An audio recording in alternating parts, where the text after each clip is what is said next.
Hello students, आज हम discussion कर रहे हैं कार्बन मोनोऑक्साइड के बारे में।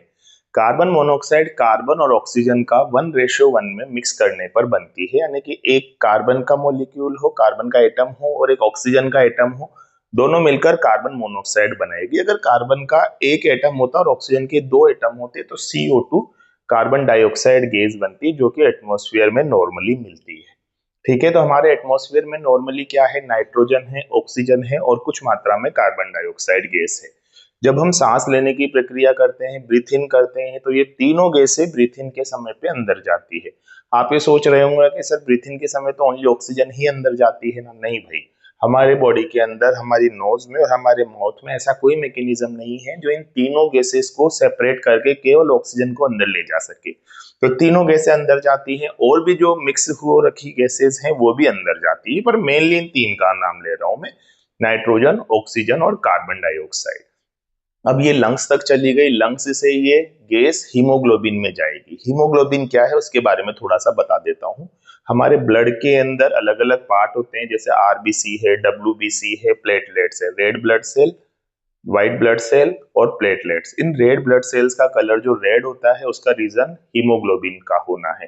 हीमोग्लोबिन ट्रेन के डिब्बे जैसा है जिसमें कोई भी चीज बैठकर पूरे बॉडी के अंदर सर्कुलेट होती रहती है। बॉडी को अगर किसी भी चीज की जरूरत होती है तो इसमें हीमोग्लोबिन ट्रेन के डिब्बे में जो चीज घूम रही है उसको बॉडी का कोई सा भी पार्ट लेता रहेगा और अपनी जो वेस्टेज चीज है वो हीमोग्लोबिन को देता रहेगा। तो हीमोग्लोबिन जो है वो ट्रांसपोर्टेशन का मेन मीडियम है।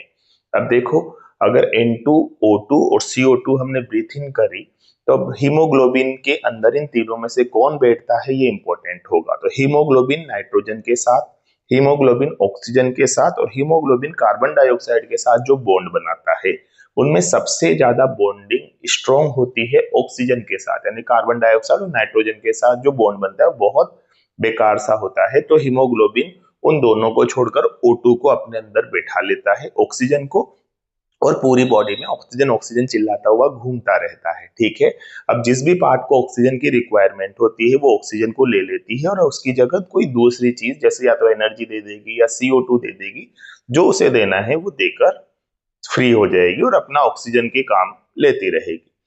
अब वो CO2 वगैरह को लेकर वो हीमोग्लोबिन वापस लंग्स की तरफ आएगा और दोबारा ऑक्सीजन को लेगा और ये प्रक्रम लगातार चलता रहेगा। ये कब हुआ? जब हमारे एटमॉस्फेयर में भी कार्बन मोनोऑक्साइड नाम की कोई चीज नहीं है, केवल मेनली क्या है, नाइट्रोजन है, ऑक्सीजन है और CO2 है।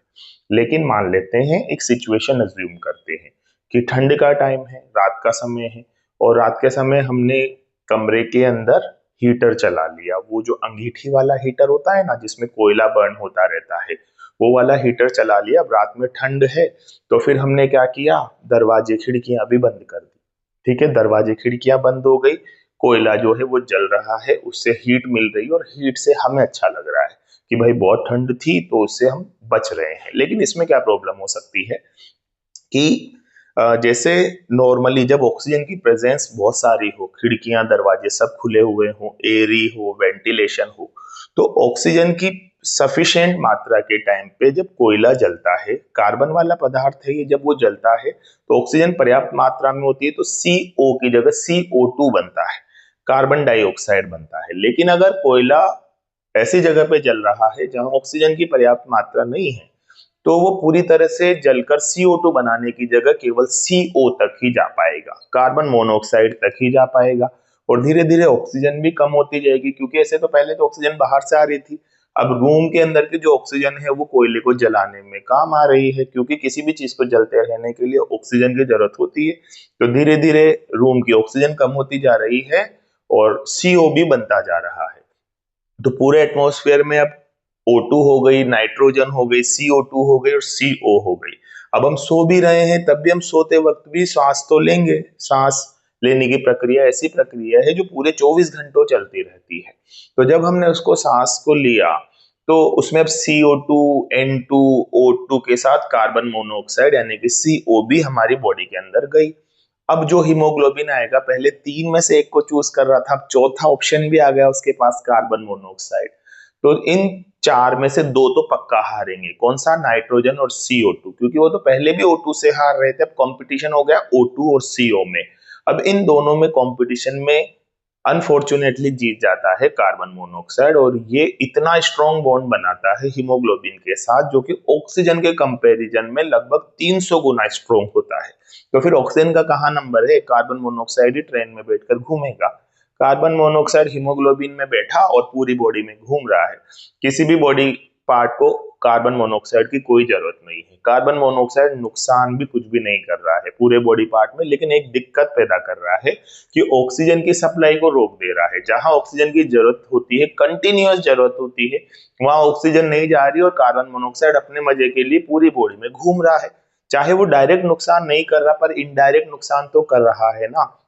इस वजह से ऑक्सीजन की कमी हो जाती है, और ऑक्सीजन की कमी होने से आप जानते हैं आदमी मर भी सकता है, व्यक्ति की मृत्यु भी हो सकती है। तो अगर कभी किसी को ऐसी बीमारी हो जाए और पता चले, तो उन्हें फटाफट हॉस्पिटल में एडमिट करवा के ऑक्सीजन सिलेंडर का, ऑक्सीजन मास्क का यूज किया जाता है, ताकि ऑक्सीजन की सप्लाई, एक्सटर्नल सप्लाई बहुत क्विक दी जा सके, ताकि उसके जो ऑर्गन्स है उनमें पैरालिसिस होने से बच सके। उस अगर कभी ऐसा हो जाए कि मान लो आपका लेफ्ट हैंड है, वहां पे ऑक्सीजन की सप्लाई होना ही बंद हो गई, तो फिर ये अंग काम करना बंद हो जाएंगे, तो इसको अपन पैरालिसिस कहते हैं, है ना। और बहुत देर तक सभी जगह पे सप्लाई बंद हो जाए तो फिर आदमी मरेगा ही सही।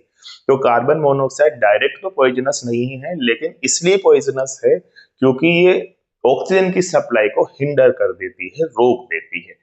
आई होप आपको कार्बन मोनोऑक्साइड का ये कॉन्सेप्ट समझ में आया होगा। Thank you.